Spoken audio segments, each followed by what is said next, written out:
At the end of times, the army of the dead angel shall march into battle one last time. It will rise aloft on roaring wings and descend upon us like a storm. At its helm, the last archangel takes his stand. To the unborn, he will be a hovering death. To us, a mortal carrying away his fallen father's essence. To the imperium of man, he shall be a beacon of hope, a warrior of boundless valor, a soldier marked by innumerable sorrows. Beware the golden mask, shedding tears of frozen gold, which forever watches and never smiles.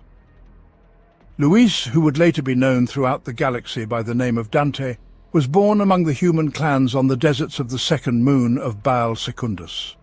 From his earliest years, Luis listened intently to his father's tales of the Emperor's angels, how they towered over men and stood vigil over the galaxy against all its lurking horrors. He resolutely decided that he would strive to become one of them. As he grew older and more robust, as much as the moon's contaminated environment allowed, Luis, contrary to his father's wishes, fled, chasing the faint chance of becoming a space marine, and embarked towards the place of recruitment. By tradition, Luis slipped away at midnight. He spent his last evening in the caravan conversing with his father. He deliberately kept him up late, then waited for Are to fall asleep. The boy quietly crept out of bed and donned simple clothes. Every creak within the wanderer or jingle of a clasp caused him to freeze, clench his teeth, but his father's sleep remained deep. Snores echoed through the wanderer. The tribe had laboured all day at a rich deposit, and the people were exhausted. Nervous tension anchored Luis. He slung over his back a sturdy sack made of leather meant for carrying large salt chunks from the site to the ground transport. It was excellent, and into it Luis placed a bottle of water, a radiation suit, knives, a dosimeter, a piece of tinder, a sleeping bag, a distiller, and jerky made from scorpion flesh which he had been saving for weeks. Water was paramount. Carefully to avoid rocking the wanderer, Luis crept to the small cabinets. In truth, the cramped quarters of the wanderer had just enough space for two. Each item had its place, their arrangement deliberate. He opened his father's safe, tense and ready for an indignant Ari to awaken. Yet he didn't stir. Luis took a handful of lead coins from one of the 3 piles inside. The pangs of conscience were strong. He tried to dispel them by reassuring himself that his father would no longer require so much money. This was a complete falsehood. Luis paused at the door, taking one last look at their dwelling. His bed lay immediately behind the driver's seat, his father's bed at the back of the vehicle. The close quarters made it impossible for the sleepers to even stretch out their arms. Luis gazed too long at the figure beneath the blanket. Now, on the cusp of separation, he found it hard to look away. "Goodbye, Father." During his wanderings, Luis found himself at death's door more than once, and on such an occasion, a vision of a golden angel appeared to him, urging the boy through its very presence not to surrender and to survive. Continuing his journey, Luis joined up with 2 boys who also aspired to become candidates, Daniel and Florian. From his new companions, Luis learned that upon reaching the site of the Angel's Fall, where, according to legend, Sanguinius first trusted his wings and took flight, he himself would need to acquire wings to reach the city of the Angel's Fall. However, Luis decided to tackle this problem later, and together they set out on their path. During one of the stops, Daniel suffered a delirium from mountain sickness, and unfortunately drank a liquid that masqueraded as water but was in fact a predator hunting living beings and drained them. Thanks to the death of his temporary companion, Dante acquired the wings necessary for the jump. Upon reaching the Angel's Fall, Luis embarked on a flight for the first time. "Luis," said Florian, "jump!" A cry of protest burst from Luis's chest, unable to restrain himself, and there was nothing left to do but act. It turned out to be easier than he had thought. Luis fell like a stone, still screaming, but the wind drowned him out. It ruthlessly buffeted his outstretched wings, threatening to rip his father's glasses from his face. The edge of the canyon loomed closer. The crowd stopped, seeming like a solid mass, and he could make out individual faces. "Why am I not flying?" Luis panicked. His mind went blank, but his body refused to die. His legs buckled, the shaft connecting the wings to the tail as well. The leather straps from the tail spars pulled back the wing tips, and they filled with wind. He raised his arms, and it felt like he was trying to lift a planet. Suddenly the dive halted. Luis shot directly over the crowd at the edge of the precipice. The people's cries became panicked and the spectators ran away. At the last moment, Luis tilted his arms and rushed toward the center of the canyon. The river of wind caught him, threatening to turn the descent into a deadly fall. Then he managed to level off, and he flew at a speed of 160 kilometers per hour, catching up with the other boys. The noise in his ears subsided as soon as he flew with the wind speed. "Emperor, if you indeed watch over us, help me," Luis prayed. The wind died down as the canyon receded behind. Luis needed to gain altitude before the river's flow completely disappeared. All the boys who had escaped the eagle's claws had lost altitude and were trying to do the same. Luis watched enviously at the black specks of those who had managed to perform this maneuver, ignoring the survivors pleading for help. If Luis could hold out until the night ended, when the nocturnal wind would rise, he would manage to gain height. By moving his tired legs, he forced the wing mount to bend sharply. Then he started moving his arms, feeling no lift. The wings lifted him, but the speed decreased. He lunged forward, gained speed again, but lost altitude. Luis repeated this 4 times, approaching the ground in abrupt jerks. During this time, he moved several kilometers away from the site of the eagle's attack. On the last attempt, Luis ascended 50 meters. The wings failed to catch the wind, and he was forced to descend. He rushed towards the ground, but at the last moment managed to brace himself and, upon falling, got away with bruises. The wing's spars shattered. Luis got entangled in the straps and tumbled across the coastal dunes. Then, groaning, he sat up and freed himself from the wings by cutting the fastenings. The youths were racing across the sky, shouting incoherently. Luis hastily and awkwardly fetched and greedily drank the water. The thirst retreated, yet the pain of the misfortune remained unyielding. He had no idea where he had ended up. Throwing his backpack over his shoulder, he stood and followed the youths trudging eastward. The first night concluded, and the true night began. Had the wind blown 10 minutes earlier, it would have saved Luis, but he continued his journey by the light of Baal and Barlind. The river dwindled into brackish puddles, and then even they disappeared. The ancient riverbed stretching onwards was dry. The Wind River also weakened. The western mountains resembled congealed blood in colour. The eastern ones nearly vanished from sight, yielding the horizon to the dunes. Luis walked on. In the darkness he could not see the flyers and looked down, tiredly shifting his aching feet, regretting having left his staff behind. When day broke, Luis continued to walk. A distant flash caught his attention. He squinted and placed his glasses atop his forehead. Far on the horizon in the desert stood a lonely, impregnable stone cliff, rising 300 meters high. Atop this sheer, enormous cliff stood a gigantic statue of an angel in armor with a face turned towards the sky. The angel's wings were spread wide.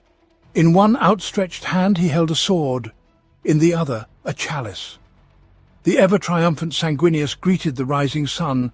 Dull brown structures clustered at his feet.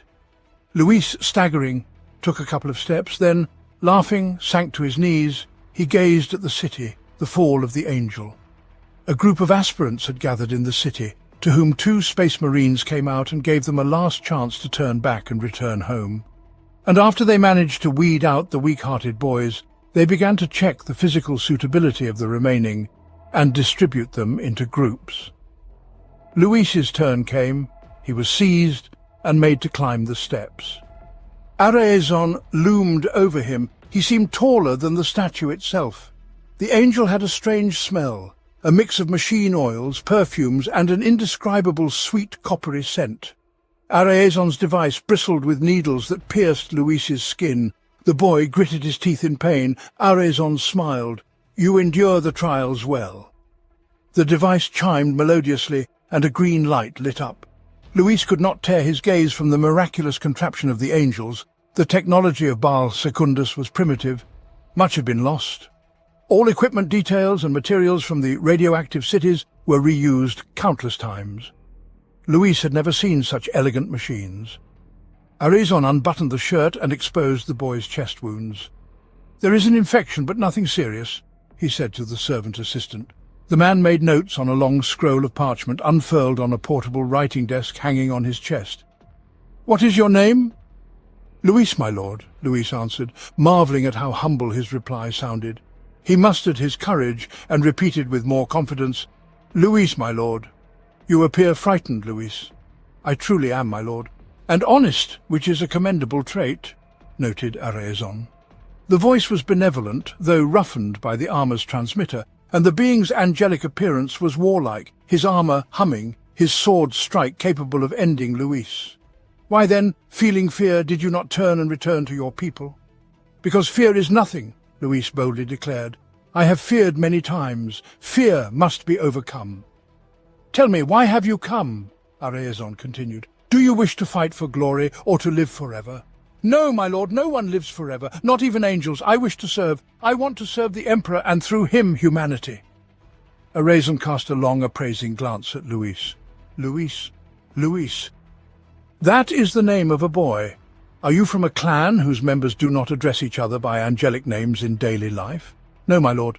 "In what sense?" "Yes, my lord." Arezon emitted a sound that might have been laughter. "I understand. But you must name your angelic name if you wish to be chosen." Luis held his gaze on Arezon but watched Malaphael from the corner of his eye. "Boy, answer him," Malaphael growled. "Name your angelic name." Luis hesitated. In his clan, no one outside the family knew a person's angelic name. It was a precious word, a jewel in a world of scorching sun and acrid salt amid filth. Luis had spoken it only a few times in his life. "My name is Dante," he said, and the word resonated. "Your opinion on Dante, brother?" Arezon asked Malaphael. The Black Angel nodded. Having passed the initial selection, Luis grew ever stronger and more resilient.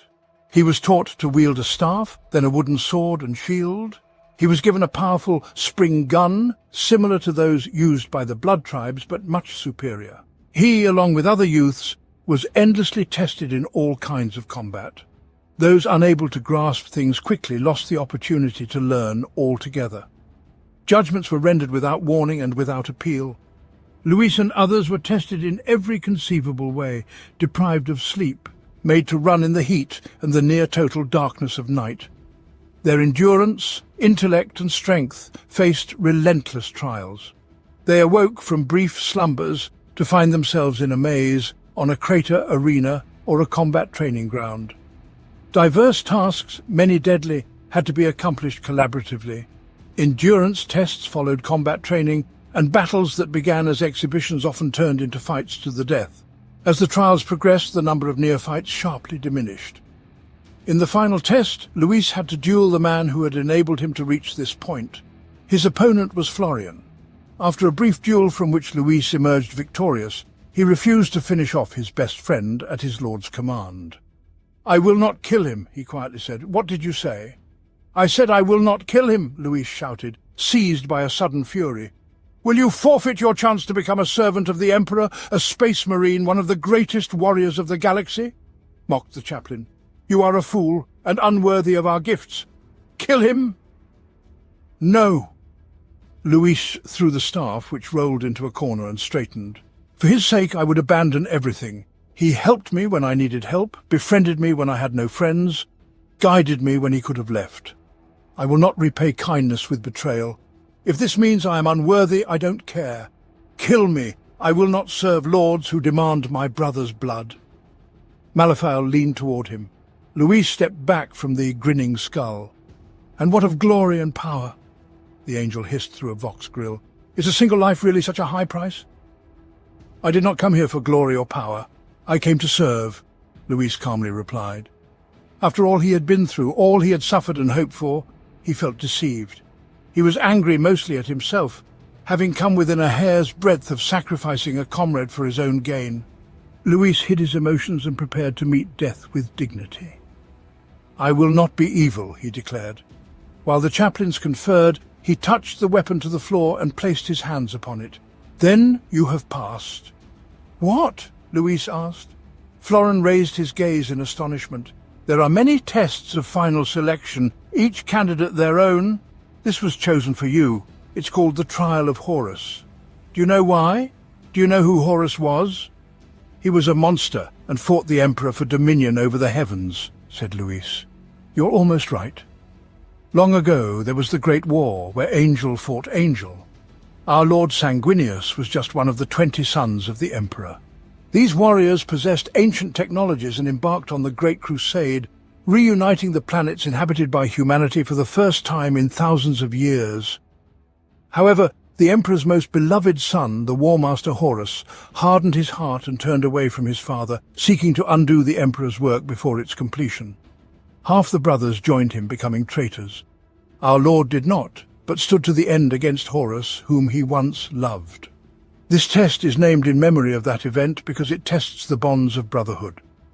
We wanted to see how unwavering your principles would be when a more powerful being commands you to commit an atrocity. But you held firm to your beliefs. Luis was horrified. But the trial of blood? It is the same. You ordered us to kill, and we killed. Now you asked me to take a life and hoped I would not. You are as much hypocrites as the tormentors. Right now you posed an audacious question, Malaphael said after a moment's pause. You are an unusual person. One might think to banish you for such impertinence, Luis Dante. He lowered his head. But something stops me, and I shall answer you. At times, brothers of the Blood Angels must do dreadful things. This test serves as a measure of your morality. Will you show a tendency towards the ideals of our overlord or not? There are lines, boy, that must never be crossed. Destroying rebellious soldiers who fight because they have no choice is a deplorable evil act. It should sadden you when you commit it. Sometimes, to halt the actions of the guilty, one must kill the innocent. However, indulging in slaughter for the sake of slaughter is forbidden.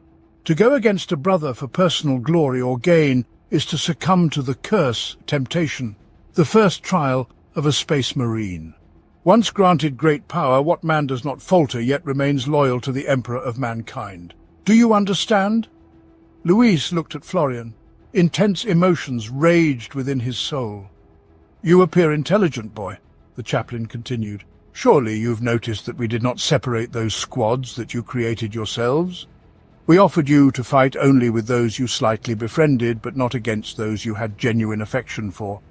You must forgive us for such a scheme for the sake of the test. Regret sounded in Malaphael's voice. If the universe were more just, such cruelty would not be needed. Believe my words. The cosmos that will unfold before you is unjust and cruel. Ultimately, a small evil for the benefit of humanity. After passing all the tests, Luis was honored under the heavy gaze of the statues of the Blood Angels heroes. Dante received the sanguinary chalice and drank the synthesized blood of the 9th Primarch. He descended into a ritual one-year slumber, necessary for the implantation of the gene seed, and was placed into a blessed sarcophagus. Memories tied to the genetic code of Sanguinius flooded into Luis, filling him, Cygnus, Ultramar, Kaivas, the assassin. Names of planets he had never visited spun in his mind. It was at that moment that the neophyte first attracted the attention of the sanguinary priests. All sleeping candidates experienced visions of the life and death of their Primarch, yet Dante continually shouted the names of fallen Primarchs, dark gods, and long-banished demons throughout the year, teetering on the brink between sleep and awakening. Many candidates perish in the sarcophagi. Such is life. The weak fail even in the very beginning, but no one had ever survived such torment. All the priests noticed the marks of desperate attempts to escape left on the inner lid of the sarcophagus. However, reborn in the image of an angel, Dante was a paragon of healthy mind and calm. He was ready to begin the forthcoming training. Some of the sanguinary priests were convinced that the omen foretold a swift descent into the madness of the red thirst and the black rage. Others believed that although Dante had endured more suffering than anyone else, he emerged from the sarcophagus in perfect condition, which foretold greatness. After his ascension, a boy named Luis died, and his place was taken by the space marine brother Dante. From that moment, Dante began to master not only the art of war, but also the craft of controlling the 2 curses of his gene seed. Over time, Dante rose to the rank of captain. Later he fought during the uprising on Callias, in the 40th millennium, after which the forces of the Blood Angels were ambushed by Chaos Space Marines, where all Blood Angels captains, except Dante himself, were killed, and after a gathering he was proclaimed chapter master. And thus, not by merit, though he already had an impressive record, but due to the lack of other candidates, Dante led the chapter. The position was grim, and death inevitably followed, yet Dante's fate was even grimmer. At the induction ceremony there were few rites. The Blood Angels gathered in the great basilica, the sanguinary hall. All were clad in battered armour, but so few warriors remained that they barely filled a quarter of the space. They watched as the last officers did what was required, assisted by thralls.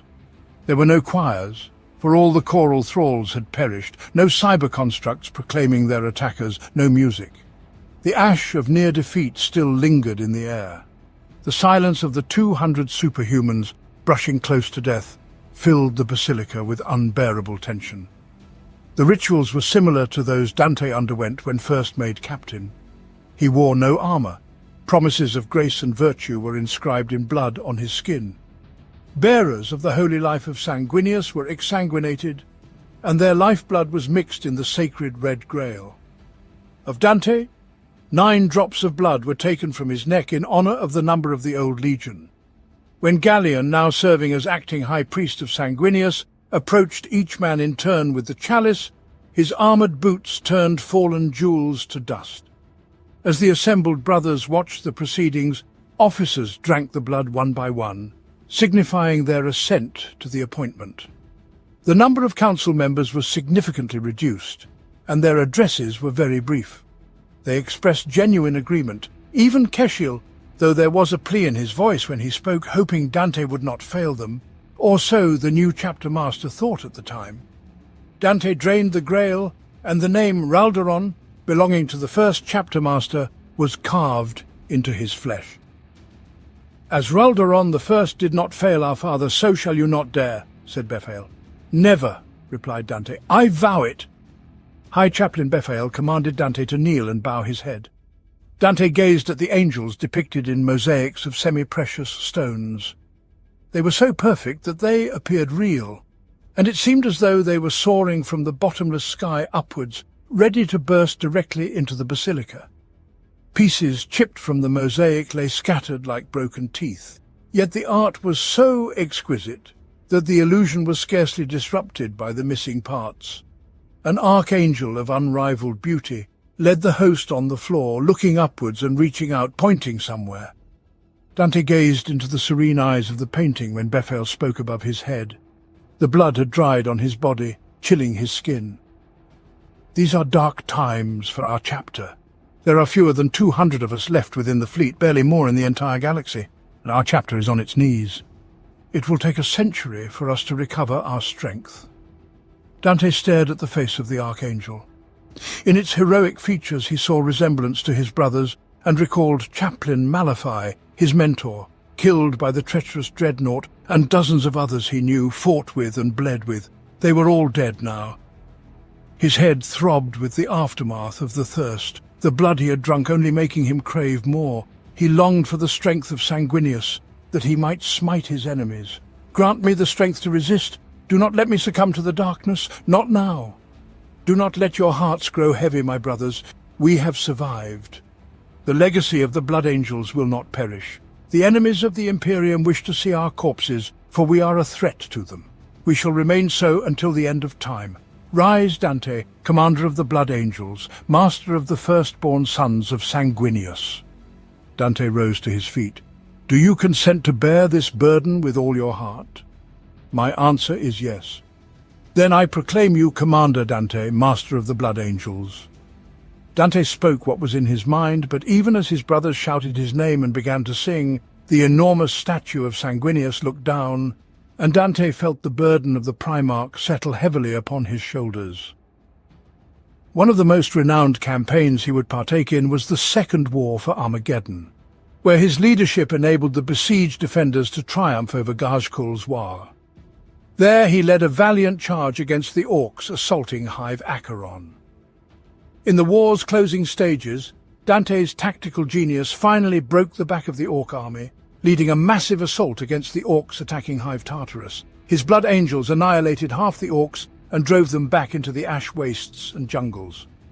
In the late days of the 41st millennium, the largest tendril of Hive Fleet Leviathan ever recorded descended upon Baal, the homeworld of the Blood Angels and its moons. The ensuing battle would become the bloodiest and most costly in the noble history of the sons of Sanguinius. Dante's call was answered by nearly all the sons of Sanguinius, who began arriving on Baal to defend the progenitor's homeworld. On the sands of Baal Prime and Baal Secundus, on Baal itself, defensive structures were erected from slabs. Flotillas of cruisers and battle barges gathered in the void around Baal and its moons. Their combined might was enough to crush star systems and annihilate worlds.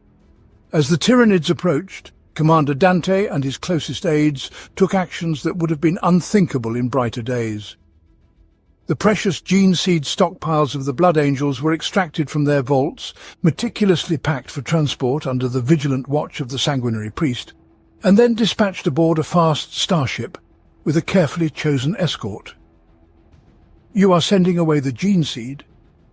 "Yes," Dante replied. "Do you think we cannot win?" "Indifferent," uttered Seth. Dante looked at him, or rather at Sanguinius, whose expression of fierce cry was forever etched in his golden visage. "I have seen the Leviathan invasion," Seth said. "There was no victory there. You yourself said in the crypt we nearly lost our lives. We will lose everything here." Dante turned his gaze aside to the cargo capsule.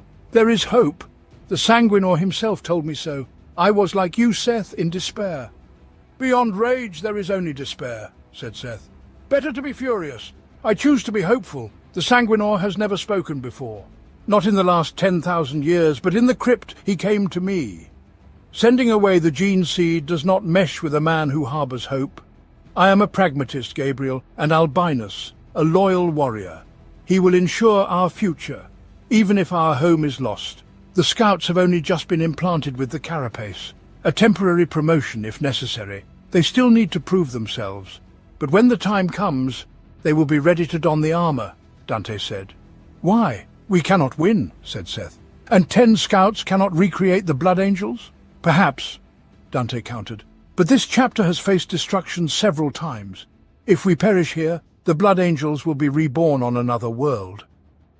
Knowing that his fate, and potentially that of the entire Imperium, would depend on the defense of Baal, Dante sent out a call to the astropathic relays of the Blood Angels.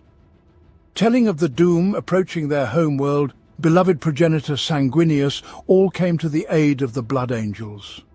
From the fierce flesh-tearers to the noble blood-drinkers, and even the wild, reclusive warriors of the Carmine Blades, every battle-brother would be crucial in the coming war, as the approaching Tyranid fleet was enormous. Undoubtedly, the largest Xenos force ever recorded by the Imperium. The first few swarms that landed on the planet were obliterated by long-range artillery bombardments and a hailstorm of bolter fire long before they reached the defensive lines. Yet with each passing moment, more Tyranid spores rained down from low orbit, their bloated flesh sacs bursting, disgorging warrior organisms into battle. In the 10th wave, the ground was barely visible beneath the throng of bodies clad in chitinous armor. Among this carpet of living flesh loomed colossal creatures, hive tyrants. These monsters directed the swarms around them, even as they unleashed volleys of searing bioplasma or breached massive gaps in fortifications with their gigantic limbs. Initially, the battle tilted in favor of the Blood Chapters, but the hive mind of the Tyranids sent a preemptively infiltrated lictor to the planet to neutralize the Void Shield generator. Though he was among the greatest army of his era, Dante could not devise a strategy against such a relentless slaughter. Had the Void Shield not fallen, the blood could have endured, and the battle would have ended in triumph. This had already happened on Macraga, but Behemoth was merely a small lake compared to Leviathan, and the shield fell. With each passing day, the forces of the Blood Angels waned, compelling Dante to issue orders for retreat, until there was nowhere left to retreat. It was in this dark hour that a new calamity struck the Baal system. A catastrophic eruption of empirical energy, unleashed a galaxy-spanning warp storm known as the Great Rift. The skies over Baal burned with ethereal flames, and in the roiling depths of the immaterium, ancient, malevolent entities turned their dreadful gaze upon the material world. On Baal Secundus, the blood angels, astropaths sheltering behind the ceramite wall of the Crimson Fist, screamed and died, while the survivors witnessed the full horror released by the chaos. Mephiston's coven of psychers trembled. The navigators aboard the ships fighting the Tyranids were blinded by soul light. The librarians combating in the arcs fell to the ground convulsing, their teeth shattering from spasms. Everyone felt the touch of the warp. The sons of Sanguinius, gifted with psychic power, were endangered. Weapons fell from the weakened fingers of warriors, and their memory filled with visions of ancient wars, unleashing their own demons outward. The Tower of Amerio blazed with frantic calls for blood and flesh, but the sons of the great angel suffered less than their foes. The screaming warp fire descended upon the souls of the Tyranids, taking them by surprise. The thin synaptic web linking their countless consciousnesses into a single entity shriveled like thread in fire. Never before had the hive mind suffered such damage. Its control over trillions of bodies was disrupted, fleet separated from fleet, brood from brood at such catastrophic rates that for a fleeting moment the hive mind seemed to dissipate. It swiftly regained cohesion, diminished and even remained alive. But that moment felt to the collective consciousness like an eternity of darkness. Trillions of beings lost connection to the hive mind and became mindless beasts. For the first time in its existence, the hive mind felt the touch of death. In the Baal system, hundreds of thousands of Tyranids perished, their minds reduced to smouldering detritus by the psychic backlash. Aggressive and void predators instantly became drifting vagabonds. Dante lost consciousness. Thousands of Bloodspace Marines followed him. Many awoke, not remembering who they were. Their minds were filled with visions of Sanguinius's death. The end of their own lives came in madness and blood. The Cicatrix Maledictum opened. Dante decided to launch a suicidal attack to destroy the Tyranids' swarmlord. And if the Blood Angels were destined to die, they intended to do so in battle and on their own terms. Ultimately, cutting their way through and facing the swarmlord, Dante, overcoming bouts of the Black Rage, managed to defeat him, but found himself on the brink of death. In the throes, Dante was visited by the spirit of Sanguinius, commanding him to continue living. Dante lost consciousness. The manner of his awakening and the sharp intake of breath in his lungs suggested that his heart had stopped beating for a while. This was the most likely explanation for the glow replacing the darkness. He was in a false cocoon of death. The pain left his chest. Towering over the chapter master was a majestic warrior. His helmet was styled like the visage of Sanguinius, exactly like the one Dante had worn for many years. 5 months ago, after the crypt, Dante gazed upon the mask and felt shame. Now he did not feel it. The Sanguinor had come to complete his service. "You have come," the chapter master said. His throat was dry and his lips numb. The beautiful voice that had inspired millions had turned into a harsh whisper. "You have finally come." The Sanguinor silently stepped back and extended a hand, indicating that someone was standing behind him. Dante's breath froze in his chest. He once again saw the face of Sanguinius, but it was not a metal mask. The face was of flesh. Real feathers were visible in the outspread wings. His body was as real as his sorrow. He shone like the desert sun, in all the moon's majesty, bearing light, dangerous in its searing intensity.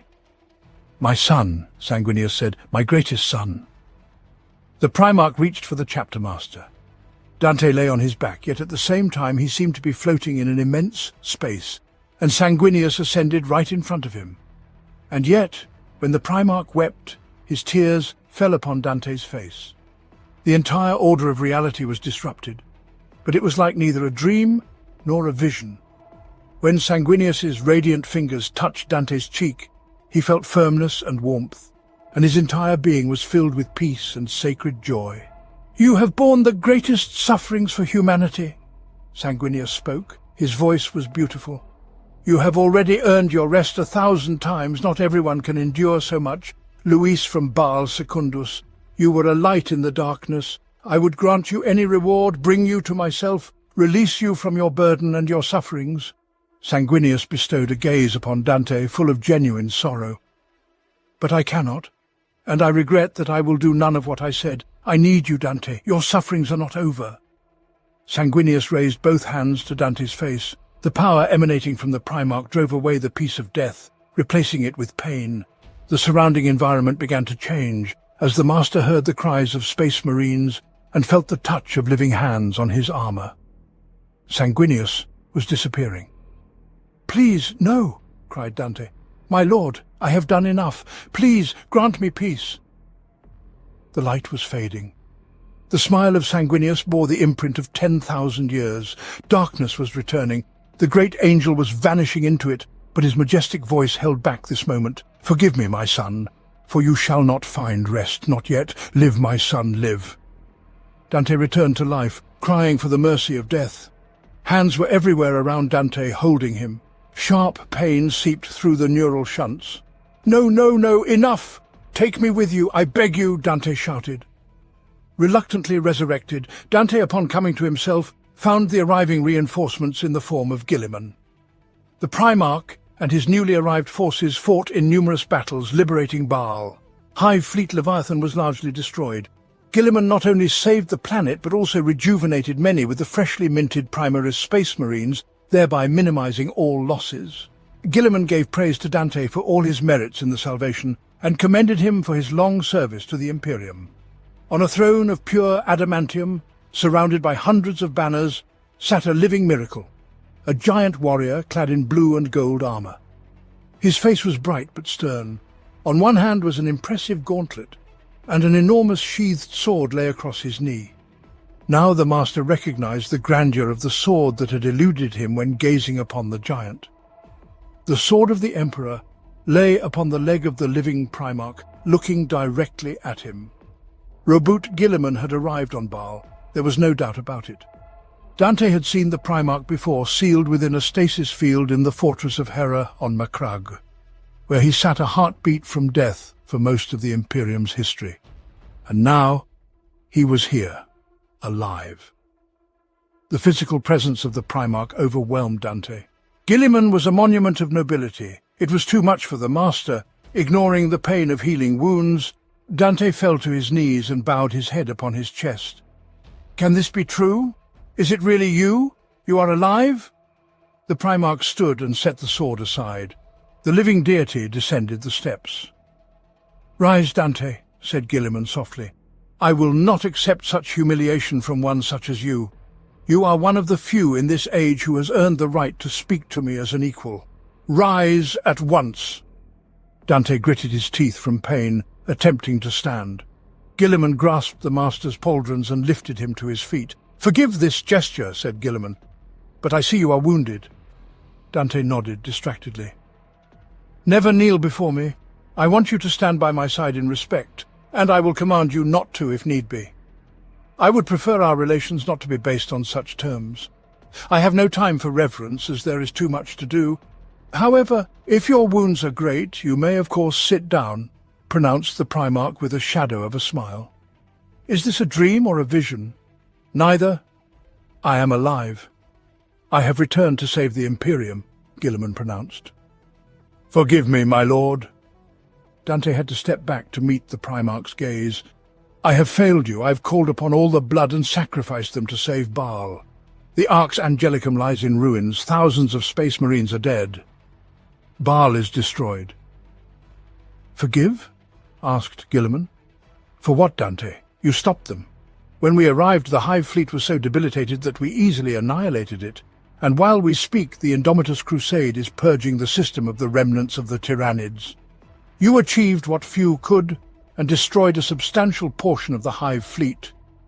I would congratulate you, but my words pale in comparison to what you have accomplished." Guilliman placed a hand on Dante's shoulder. "You saved Baal from the hive mind, Commander Dante, and a vast segment of this part of the galaxy as well." At that moment, Dante wept. Forgive me," he uttered. I almost lost it all. Please forgive me." "There is nothing to forgive here." But Dante would not listen. Overwhelmed by the pain of his wounds and the emotion emanating from the Primarch's presence, he collapsed to the ground. After the salvation of Baal, Guilliman appointed Dante as the Lord Regent of the Imperium Nihilus. He used his new authority to organize an offensive to reclaim the region of the Red Scar from the tendrils of Leviathan. And recently Dante has been fulfilling his duty in the guise of a Primaris space marine, having successfully undergone the primarization procedure.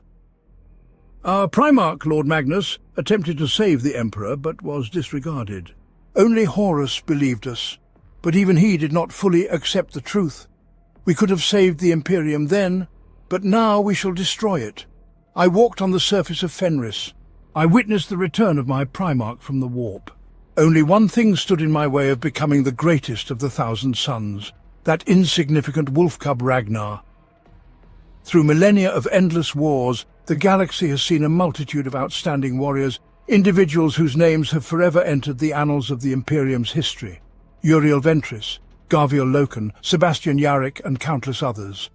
But even among these heroes are those whose presence on the battlefield causes traitors to curse their dark gods in horror for having forced them to face the most ferocious of all Astartes, and turn any victory into a panicked retreat at the mere sound of the soul-chilling wolf howl piercing through the explosions of shells.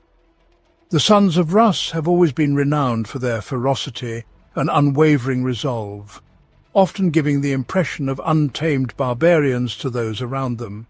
These Astartes, nonetheless, represent a truly formidable force, and all displays of savagery in their appearance and behavior often pay homage to the traditions of their home planet. The wolves pride themselves on their martial honor and loyalty to oaths, sometimes achieving the impossible in their perseverance, and few could serve as a better embodiment of these virtues than the wolf lord Ragnar Blackmane. The planet Fenris, homeworld of the Space Wolves, which once seasoned even Leman Russ himself, can hardly be called a hospitable place. Much of the planet is covered in oceans, where thousand-year-old icebergs drift and small islets serve as home to various island tribes. Descendants of ancient colonists from the time of the Dark Age of technology have degraded over millennia to a state of early medieval savagery with traces of ancient Norse culture. The tribes living on the islands have been forced to survive in harsh conditions for millennia, building ships from the bones of sea monsters and constantly warring with each other. Ragnar Blackmane hailed from one such tribe. The future hero of the Imperium was born into the Thunderfists tribe, which survived mainly through fishing. Then Ragnar's world was confined to the boundless icy oceans, and the stars high in the sky seemed to be the abode of the gods themselves. His tribe worshipped Allfather as the supreme god, and Leman Russ as his most beloved and worthy son.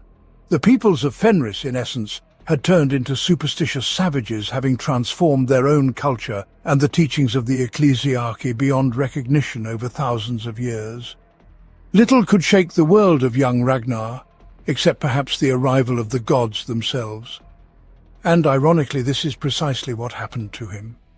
One winter, when winds rose over the world and the oceans swelled with massive waves, a stranger came to the tribe of Thunderfists, towering even above the tallest warriors, and offered Ragnar's father a deal. The stranger needed to reach the Iron Isles as soon as possible, a place where ships from many tribes came during the trading season, and the only ones in all of Fenris who possessed the secrets of extracting and processing iron. For this, the stranger promised great wealth to the chieftain, and ultimately, despite all the dangers of this voyage, Ragnar's father agreed. It was during this journey that Ragnar's world first turned upside down when the Thunderfist ship was attacked by a sea dragon. In the battle with the beast, the future hero of the Imperium managed a precise harpoon throw, striking its eye, but the stranger ended the sea dragon's life with a beam of shining light that pierced the dragon's neck clean through. A simple shot from a plasma pistol appeared to young Ragnar as a manifestation of divine power. Nevertheless, the stranger, who introduced himself as the wolf priest, Ranek, in turn noted the bravery and skill of young Ragnar. The Iron Isles greeted the Thunderfists with the smell of hot fuel and warning blasts from guns. The inhabitants of these areas were different from the other peoples of Fenris. Their islands were stable, unaffected by subterranean tremors, and did not sink beneath the waves. It was there that one of the communication nodes was located, which was Ranek's objective. Father Ragnar received the promised payment, and the Space Wolf was able to contact his brothers. Ragnar and the Thunderfists returned to their native island. A peaceful life on Fenris is akin to an elusive dream. Not all tribes are fortunate in finding an island that could become a reliable home, and not all are capable of defending their right to life with weapons in hand. However, those who manage this inevitably lose their former strength over time.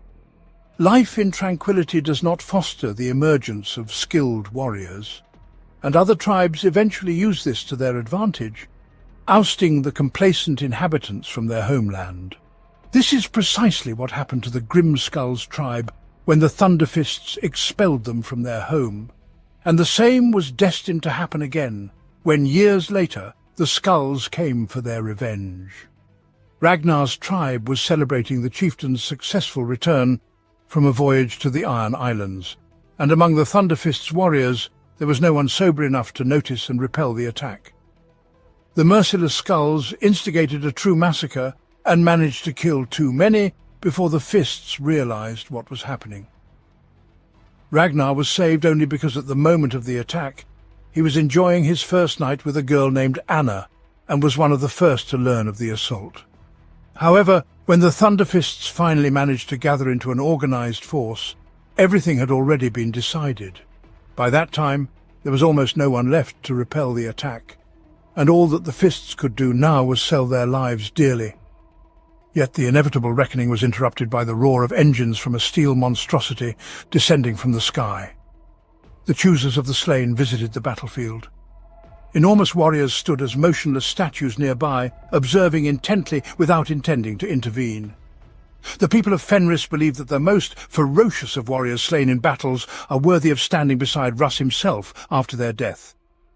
It is the choosers of the slain who decide who exactly. Warriors from both sides, inspired by their presence, rushed into battle with cries. Young Ragnar did not care whether he was chosen or not. The Thunderfists were doomed, and he understood this perfectly. Succumbing to an inexorable surge of fury, the future Wolflord charged like a berserker through the ranks of the Grimskulls, slaying them one by one. And Ragnar was not alone in his fury. On the opposing side, too, there were good warriors, such as the young Stribbjorn of the Grimskulls, whose only goal now was to find someone who could challenge him. And it was only a matter of time before the two already doomed warriors met in combat. Stribbjorn made his way towards the unstoppable Ragnar, cutting a bloody swath through the battlefield, and eventually lunged at his target, delivering crushing blows with his axe. However, the outcome of this clash could not be decided by strength. The warriors were equal. There was no place for cunning here. The veil of bloodthirsty fury and the pain from numerous wounds clouded both their minds. But this clash could not last eternally. In the end, both warriors fell, cut down by each other's axes. Their battle ended there. Shortly thereafter, the Thunderfists were annihilated.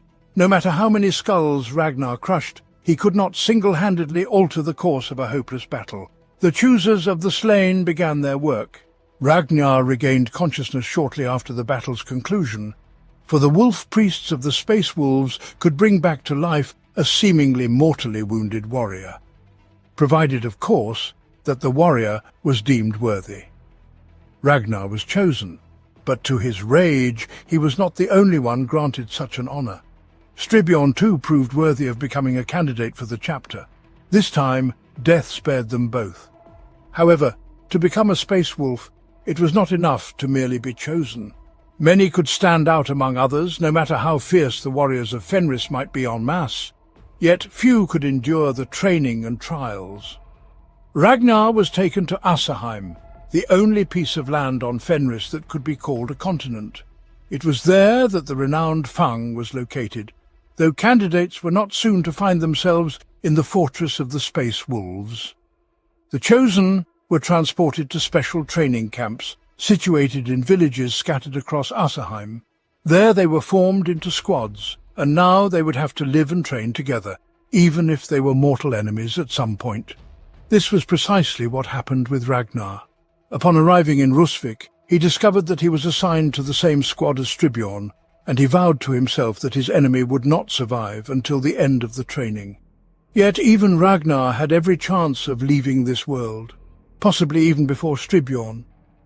Sergeant Håkon, who led their training, paid no heed whatsoever to the fact that his subordinates were still only candidates. Many times, intending to kill Stribiorn, Ragnar continually faced the challenge of having no energy left by the end of the day to do anything other than crawl to his bunk. Many in Rusvik were implacable enemies, yet no one here had the surplus strength or time to settle their differences, especially considering the nature of their sergeant. Over time, the candidates adapted to the rigorous pace of the training. Moreover, they were allowed to go hunting in the wild mountains of Asserheim, where there were ample opportunities to settle old scores, yet this did not occur. Some did not dare to reduce their group's numbers in such a way. Some feared Håkon's wrath, and some no longer desired vengeance. Many began to feel responsible for one another, and Ragnar was no exception. Fury tore at the future Wolflord every time he saw Stribiorn, yet time and time again something stayed his hand from finishing his enemy. No matter how long the days spent in Rusvik seemed, even they eventually come to an end, and the candidates must make their way to the gates of Morkai, where they will confront their own terrors and temptations, engaging in a battle with the dark side of their own consciousness. Like any battle on Fenris, this one was fought to the death. The candidate will not get a second chance. Those whose minds may serve as fertile ground for the seeds of treachery and heresy are unworthy of becoming space wolves. The first trial was a step into the unknown, a fall into a dark abyss from a colossal height. Of course, no one would allow the candidates to simply crash during the first stage of the trial. It ultimately tested not their ability to survive with broken bones, but their trust in their senior comrades. The second was a trial of overwhelming terror. The sight of the gates of Morkai plunged candidates into panic, and only those capable of mastering their fear were worthy of passing the final trial. Beyond the gates, rune priests attacked the minds of young warriors, revealing to them all the horrors and temptations of the Immaterium. Numerous voices promised candidates unimaginable power, the fulfillment of any desires should they only cross the boundary of treachery. Naturally, the only reward for succumbing to such persuasion would be immediate death at the hands of the rune priests, and many met their end beyond the gates of Morkai. Ragnar stoically endured all the trials, though his hatred for Stribiorn nearly destroyed him. Yet only one remained, to become a space wolf. The transformation of a human into an Astartes is a complex set of procedures, and few organisms can endure it. Implants may be rejected, the process may go awry, leading to horrific mutations, often incompatible with life. This holds true for any of the Space Marines, yet space wolves face even greater challenges. The curse of the Wulfen, inherited by the wolves from their primarch, is a beastly essence that grants the sons of Russ their strength, yet forces an endless internal struggle for their own minds, making the transformation process the most dangerous stage of this battle. Ultimately, candidates face the final test, to cross Asserheim alone and reach the Fang.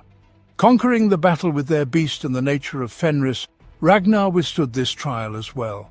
Numerous times his life was endangered. He emerged victorious from a clash with one of the famous wolves of Fenris, traversing a mountain gorge without destruction. Throughout the journey, the beast within Ragnar tempted him to abandon his goal and remain here among the forests and mountains of Asserheim, embracing the joy of eternal hunt.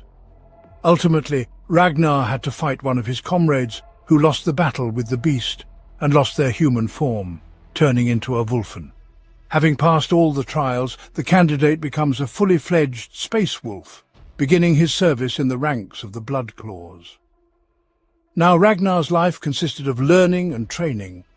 To the mind of a savage from the island tribes, much would be revealed, such as that Fenris is but one of millions of planets, that the All-Father governs not only them but the entire galaxy, that among the stars lurks the most terrible evil the universe can muster, and that he, as a space wolf, must venture forth and stand against this evil in an unending war. Thus, Ragnar became a Bloodclaw, a young space wolf, awaiting the return of one of the Wolf Lords to Fenris for reinforcements for their great company. However, Ragnar's baptism of fire occurred much earlier. One of the Fang's patrols ceased communication, and a group of Bloodclaws, led by Sergeant Hengist, was dispatched to discover what was happening. Upon arrival, the group found a dead tract of land and an entrance to underground passages, presumably remnants from ancient times when the first colonists came to Fenris. For some reason, at the boundary of the dead zone, communication stubbornly refused to function, and the sergeant decided to venture underground to ascertain what had happened to the first group. The catacombs turned out to be inhabited. Mutated descendants of the colonists attacked the Bloodclaw squad, but the mutants stood no chance against the Emperor's finest warriors. The wolves hacked their way deeper into the catacombs until they finally found a temple dedicated to the Changer of Ways and the remains of the lost group. Traitor Astartes from the Thousand Suns had secretly infiltrated Fenris. It remains unknown what the sorcerer named Maddox had planned, but the wolves could not allow him to succeed. Sergeant Hengist and several Bloodclaws stayed behind to hold back the traitors, while Ragnar and the remaining wolves needed to reach the surface and contact the Fang. The plan worked. Of course, the Bloodclaws stood no chance against the seasoned sorcerer and his rubric marines, yet they managed to hold them long enough for Ragnar to achieve his mission. The pursuers caught up with the wolves near the surface, and Ragnar and his companions engaged in combat against Maddox. The sorcerer's superiority was undeniable, and only through chance and unexpected assistance from the gravely injured Stribbjorn did Ragnar manage to sever Maddox's head. Soon after, the wolves reached the surface and were able to summon reinforcements from the Fang. The Chaos invasion of Fenris was nipped in the bud. Ragnar's second encounter with the forces of Chaos was not long in coming. Shortly after these events, an inquisitor named Sternberg arrived on Fenris, accompanied by his apprentice Kara Izarn. The inquisitor required the wolves' assistance in combating an epidemic raging on his home planet. Specifically, he needed one of 3 fragments of an ancient Eldari artifact, which was stored on Fenris. Naturally, the space wolves were not about to simply hand over to the inquisitor that which they had sworn to guard. However, the great wolf, Logan Grimnar, was bound by duty to the Inquisitor, and in the end, he had to relent. With the help of this shard, the Inquisitor established the location of the remaining parts of the artifact, which, in his opinion, would be the key to victory over the epidemic. Sternberg was tasked with gathering them all. But, as previously stated, the Great Wolf was not at all inclined to give up his treasures to the Inquisitor's hands, and ordered a squad of Bloodclaws to accompany him. Their task was to support him and to return the shard of the artifact once the mission was completed. Thus Ragnar, as part of the Bloodclaws under the leadership of Sergeant Håkon, who trained the future lord in Rusvik, left the planet for the first time. The second shard of the artifact was located on Galt, which was enduring the height of an orc invasion. Part of the artifact was supposed to be stored in an ancient temple deep within the planet's jungles. Ironically, it was precisely there that the main line of the orcs' advance was occurring. Upon arriving on the planet and infiltrating the temple, the Inquisitor and the wolves found it ransacked, with the shard of the artifact in the hands of an orc warboss. The beautiful shiny object endowed the orc with unimaginable power, amplifying his natural psychic potential and, most terrifyingly, his intellectual abilities. The orc realized he had only a shard of the artifact. Worse still, he knew that the humans were bringing him the second part themselves, and he prepared for the encounter. However, the greenskin overestimated his strength. It is unknown whether he wished to deal with the Inquisitor and wolves himself, or feared that the shard of the talisman might be destroyed in the case of a large-scale battle. But he engaged the wolves in battle almost alone, and in the course of a brief skirmish, he lost his shard of the talisman. The Inquisitor and the wolves were able to return to their ship via teleportation, but could not finish off the orc. Nonetheless, deprived of the power of the artifact, the warboss quickly began to lose his authority, allowing the inhabitants of Galt to go on the offensive. The third shard was aboard a space hulk, an inhabited space hulk. Between the wolves and their goal stood gin stealers, yet something was amiss with them. They were sluggish compared to their kin, but far more resilient, and more strangely, they seemed drawn towards the shards of the artifact. Nevertheless, though not without difficulties, the wolves once again managed to reach their goal. And as soon as Ragnar reached the final shard, the battle with the gin stealers ceased altogether, as if they were deprived of something that had been commanding them. Now that the ancient Eldari talisman was assembled into a whole, the Inquisitor's path led to the dying Arius. By the time of the wolves' arrival, the planet had almost entirely perished. The few who still clung to life gathered around a massive black pyramid, inside of which, according to the Inquisitor, lay the key to the planet's salvation, and the talisman they had gathered was supposed to help gain entrance. In part, he turned out to be right. The talisman indeed allowed entry into the pyramid. However, instead of resolving the problem, the Inquisitor and the wolves found its cause. The Black Pyramid was an ancient prison, built by the Eldari to contain the greater demon of Nurgle, the great unclean one, Botulaz. As it turned out, all the events, including the hunt for the artifact shards, were part of the demon's plan, who sought to break free. Inquisitor Sternberg himself brought him the key to his cell. Fortunately, the Inquisitor's apprentice was able to timely understand the prison's mechanism, and by sacrificing herself, helped drive Botulaz back into his cell, depriving him of his power source, cutting him off from the dying planet. Taking advantage of the moment, Ragnar delivered a fatal blow to the demon, cleaving its head in two, thus halting its resurrection. Among all the space wolves, Ragnar Blackmane is known partly for having never been a grey hunter, rising through the ranks from a Bloodclaw directly to a Wolf Guard and then to a Wolf Lord. This unprecedented case was due to Ragnar being, for a time, the most controversial member of the chapter. Sooner or later, every Bloodclaw joins one of the great companies when a Wolf Lord returns to Fenris for recruitment before new military campaigns. Ragnar's group was no exception, joining Beric Thunderfist's company. Despite his nickname, the Wolf Lord had no relation to Ragnar's former tribe. He earned it after his right hand, lost in a skirmish with Khan the Betrayer himself, was replaced with a prosthetic power fist. At that time, a general assembly was called at the Fang. 10 Wolf Lords and their great companies gathered on Fenris. The reason for this was a signal from the planet Garm, where a full-scale uprising had unfolded. The Chaos cultist Sergius had poisoned the minds of Garm's inhabitants, incited war among the aristocrats, and taking advantage of the chaos created by him, managed to sway a significant portion of the planet's defense forces to his side. In a usual situation, this would not pose a problem requiring the Great Wolf's attention. However, the situation was complicated by the fact that on Garm was stored the spear of Leman Russ himself, one of the most valuable relics. And judging by the reports from the planet, the rebels managed to seize it. To allow the loss of Russ's spear for the Great Wolf, as well as for all members, would mean to tarnish their name with an indelible shame. For according to the prophecy of the Hour of the Wolf, when the Primarch returns to Fenris, the first thing he will demand is his weapon. Logan Grimnar dispatched all the forces at his disposal to Garm. 10 great companies readied themselves to crush the traitors' heads and at all costs retrieve the relic. Beric Thunderfist's company was honoured to make planetfall in the vanguard. The battle in orbit, though intense, was swift, as the traitors' ships could offer no resistance to the united fleets of the 10 great companies. However, it was here that Ragnar first distinguished himself in the eyes of the command.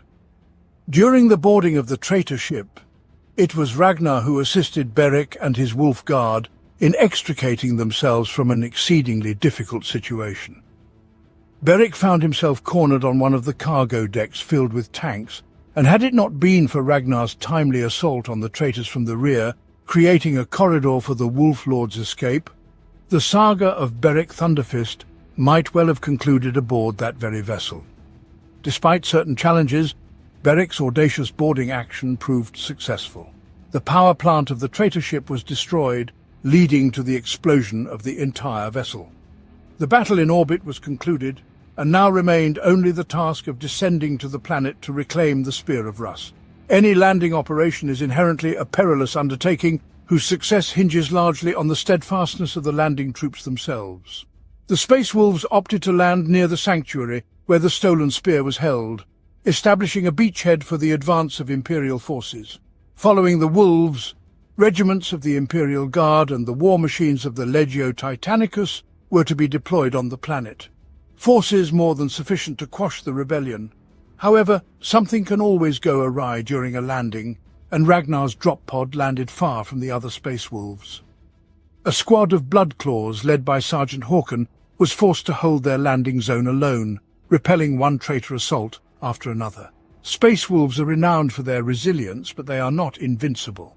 Even Astartes warriors can be overwhelmed by sheer numbers, and eventually they will simply run out of ammunition.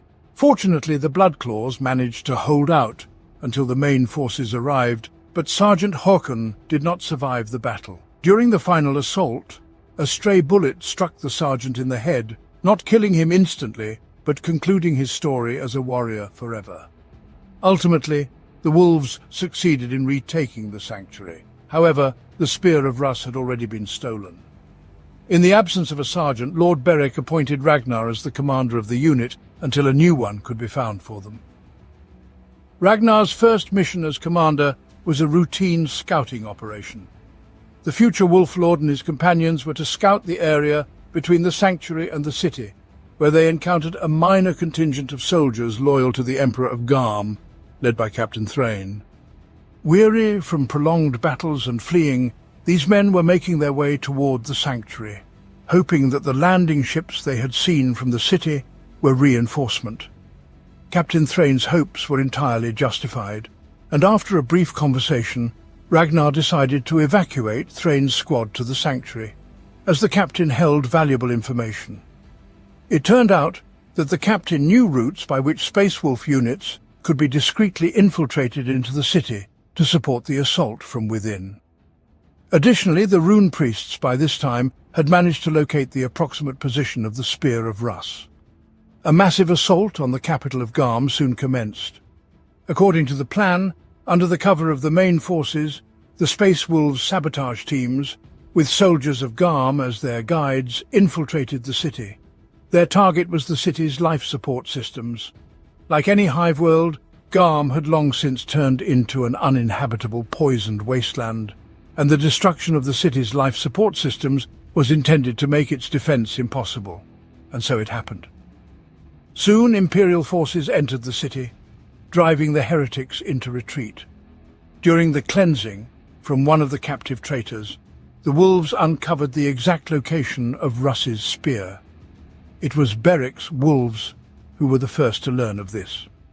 Breaking into the former Imperial temple, the Wolves were confronted with a scene of outrageous blasphemy. The frescoes, at first glance, depicting righteous figures and Imperial saints, were in fact horrific devilish paintings, and worse still, the images carried a more than practical purpose. The demonic frescoes affected the consciousness of everyone who entered the temple, pressing on their pride, promising limitless power to anyone who would pledge to the Changer of Ways. Naturally, the mind of a space marine is not easily shattered like that of a mere mortal. Moreover, the Wolves were not there to admire objects of art, and yet Ragnar felt the full treachery of these images, not even noticing how he succumbed to their influence. Fortunately for Ragnar, he had to exert absolutely no effort to cast off the shackles of the delusion. The unholy frescoes inflated his self-conceit to such an extent that the future Wolf Lord considered himself more powerful than Sinch himself. The delusion dissipated on its own, and Ragnar began to smash the unholy images with laughter.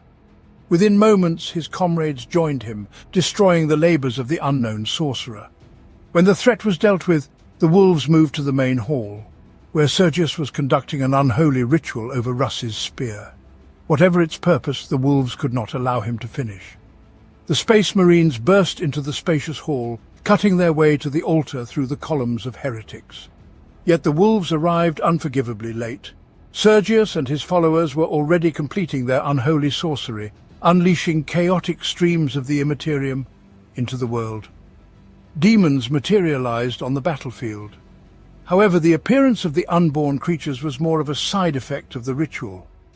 Its true goal was Sergius's summoning of his masters, the traitors from the Thousand Sons Legion, who had promised to endow him and his followers with unimaginable power. And they kept their word.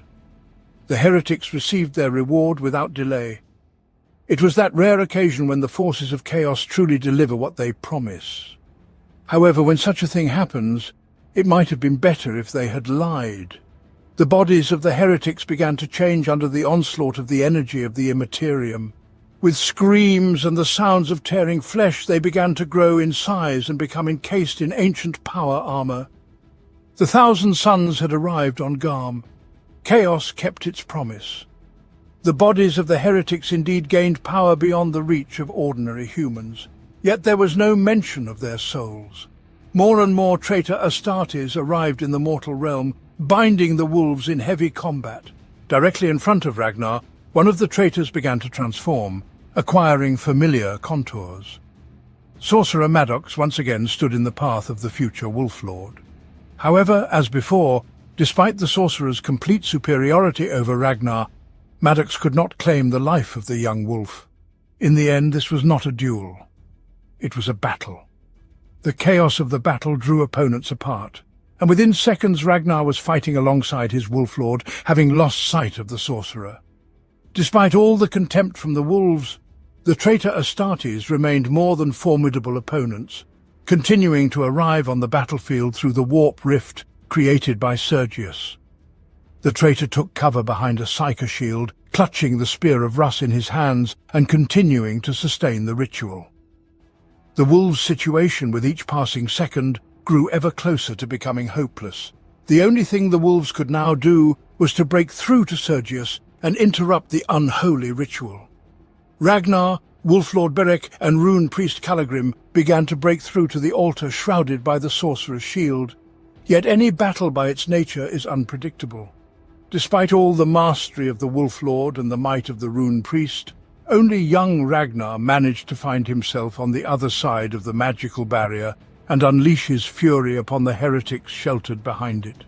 With each kill, the streams of the Immaterium became increasingly unstable, and the portal lost its form. In desperation, Sergius hurled the spear of Russ at the chest of the young wolf, yet even such a mighty weapon can become futile in unskilled hands.